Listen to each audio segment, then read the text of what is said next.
Penguin Random House presents The Ocean of Churn, How the Indian Ocean Shaped Human History by Sanjeev Sanyal, read by Abhishek Sharma. The Ocean of Churn, How the Indian Ocean Shaped Human History by Sanjeev Sanyal, read by Abhishek Sharma. To the Dark One, Goddess of Time, she who ultimately devours the greatest of empires and the mightiest of kings. Introduction. In AD 731, the prosperous Pallava kingdom in southern India faced an existential crisis. The Pallava king Parameshwara Varman II had died suddenly without a direct heir. He had been on the throne for barely 3 years, and it is likely that he had been killed in a raid by the Chalukya crown prince Vikramaditya. There was a grave danger that neighboring kingdoms would support rival claimants to the throne and then gobble up territory in the ensuing civil war. The Pallava dynasty had carved out a sizable kingdom in AD 6th and 7th centuries, covering much of what are now the states of Tamil Nadu, Andhra Pradesh and southern Karnataka. Although it was not as large as some of the great empires of Indian history, what the kingdom lacked in size, it made up with its commercial and cultural vigor. The capital at Kanchipuram, 70 kilometers west of modern Chennai, was adorned with awe-inspiring temples. Its main port at Mahabalipuram, also called Mammalapuram, 60 kilometers south of modern Chennai, was busy with merchant fleets from across India and Southeast Asia, and even from as far as China and Arabia. However, in AD 731, it looked like the kingdom was about to collapse. A grand assembly of leading scholars, chieftains and other prominent citizens deliberated the matter in Kanchipuram. The discussions went on for days.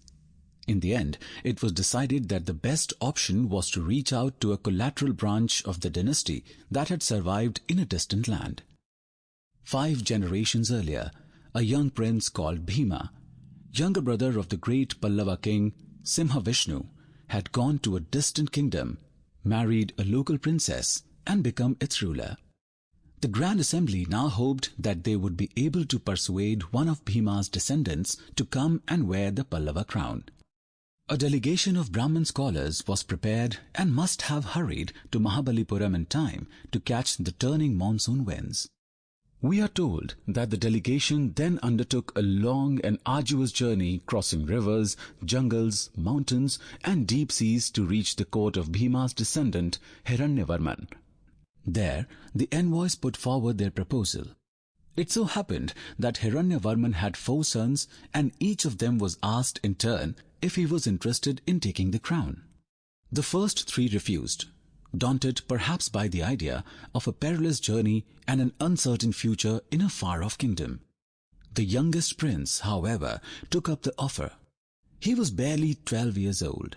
The delegation now hurried back to Kanchipuram, where a rival claimant called Skanda was trying to establish himself. The usurper was defeated and the young prince was crowned as Nandi Varman Pallavamala or Nandi Varman II. There were probably many people who doubted his claim to the throne, which may explain why his later inscriptions would emphasize his pure Pallava lineage. He also faced constant threats from rival claimants and external enemies, particularly the Chalukyas, and may even have spent some time in exile. Nevertheless, Nandi Varman II would eventually claw back the kingdom and become one of the greatest monarchs in the history of southern India. In this, he was helped by a talented general, Uday Chandra, possibly a childhood friend who may have accompanied him from his country of birth. Nandi Varman II would rule his kingdom until AD 796 and preside over an economic and cultural boom. We know about the remarkable tale of how a foreign prince was invited to rule over a kingdom in southern India because Nandi Varman II himself tells us the story in inscriptions and bas-relief panels on the walls of the Vaikuntha Perumal temple in Kanchipuram. The temple is a little away from the main thoroughfare of the town, and I found myself there on a windy January afternoon. The temple was closed for the afternoon, but 2 friendly priests kindly let me in when I explained that I had come a long way to see the sculpted panels. So I spent a couple of hours alone reading the story narrated by the panels. What struck me were the unmistakably oriental facial features of many of the depicted individuals. For instance, there is a prominent figure of a Chinese traveler. The temple priests were convinced that it showed the famous Chinese pilgrim Xuan Zhang, also spelled Huan Tsang. It is quite possible that they are right, since we know from Xuan Zhang's diaries that he had visited Kanchipuram a few decades before the temple was built, but given the volume of international trade and exchange that passed through Pallava ports, it could well be another Chinese visitor. However, what I found even more interesting about these panels were the obvious parallels with Khmer art. Anyone who has also visited Angkor and other sites in Cambodia would not fail to notice the similarities. The close link between the Pallavas and the Cambodians is well known. Even the Khmer script is derived directly from the Pallavas. There is also plenty of evidence of Pallava links with other parts of Southeast Asia. For instance, an inscription by Nandi Varman II has been found near the Thai-Malaysian border. This was one part of the Hindu-Buddhist kingdom of Kadaram in what is now Kedah, Malaysia. Usually, historians assume that these connections were limited to trade and culture. But is it possible that Nandi Varman II was from Southeast Asia? It turns out that there is some reason to believe that not just Nandi Varman II, but the Pallava dynasty itself may have had its roots in the region. Scholars have long debated the origin of the Pallavas, some claiming local roots, while others have speculated on North Indian or Parthian ancestry. There are several founding myths, but all of them agree that the dynasty began with a marriage to a princess from a Naga or serpent clan from across the seas. A Pallava inscription clearly suggests that the dynasty derived its royal legitimacy from this alliance.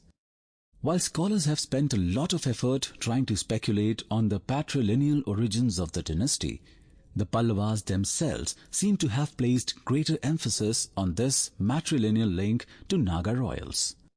So where did this Naga princess come from? Most historians give little thought to female lineages and simply assume that she must have come from some small kingdom in nearby Sri Lanka. But what if she was from Southeast Asia? As we shall see, the term Naga, meaning serpent, is often associated with the people of this region. More specifically, the multi-headed cobra was the symbol of Cambodian royalty from ancient times and is still used to this day. It is also significant that the earlier mentioned Nandi Varman II inscription is very close to the archaeological remains of Kadaram in Malaysia. The site is located in the Bujang Valley. The word Bujang is a Sanskrit synonym for Naga, which means the area is literally called the Valley of the Serpents. Whether Cambodian or Malay, it suggests that the Pallavas had been repeatedly marrying into the Naga royal clan. Nandi Varman's ancestor Bhima, in other words, had not sailed off to an unfamiliar land, but to a country with which the Pallavas already had close family ties. This may explain why Nandi Varman II was able to make the claim that he was a pure Pallava from both his father's and mother's lines. Not only was he a descendant of the Pallava prince Bhima, he was also the son of a Naga princess, the original source of the dynasty's royal legitimacy. Within the compound of the Vaikunt Perumal temple, under a large tree, the visitor will come across a colorful shrine dedicated to the snake spirits.